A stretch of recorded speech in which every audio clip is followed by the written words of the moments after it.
नमस्कार मंडळी, मी अनिल पवार आपणास आज घेऊन आलेलो आहे पारद येथे. तर येथील शेतकरी सर्वप्रथम आपण त्यांचा परिचय करून घेऊ. दादा तुमचं पूर्ण नाव सांगा. अशोक प्रल्हाद काळवागे.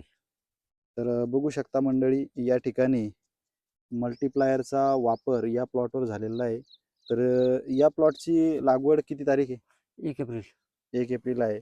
तर आज 10 एप्रिल रोजी 10 दिवसाचं हे रोपट आहे. तर याचा वापर मल्टीप्लायरचा तुम्ही कशा पद्धतीने केला याच्यावर? पहिले आपण रूट ट्रीटमेंट केली त्याचे ट्रेड वगैरे. ट्रेड उगवले. हां. त्याच्यामुळे तुमचे झाडं लगेच सेट झाले. हो, हो. 1 ते 2 दिवसामध्ये झाडं सेट झाले. हं. त्यानंतर 4 ते 5 दिवसानंतर आपण तिने ड्रिपनं सोडलं एकरी 1 किलो. ड्रीप वाटे सोडलं एकरी 1 1 किलो. किलो. हां. तर बघू शकता आणि आता उद्याकडे वगैरे फवारणी करणार आहे. फवारणी करणार. एकरी 1 पावची फवारणी करणार आहे. तर बघू शकता मंडळी भरपूर टेम्परेचर आहे. तर 10 दिवसामध्ये हा प्लॉट अशा पद्धतीनं झालेला आहे. तर पुढील व्हिडिओ आपण पुढील आठवड्यामध्ये काढू. तर या ठिकाणी छोटासा व्हिडिओ आपण शूट करत आहे. मल्टीप्लायरचे रिझल्ट गोबी पिकावर कशा पद्धतीनं येत आहे. धन्यवाद.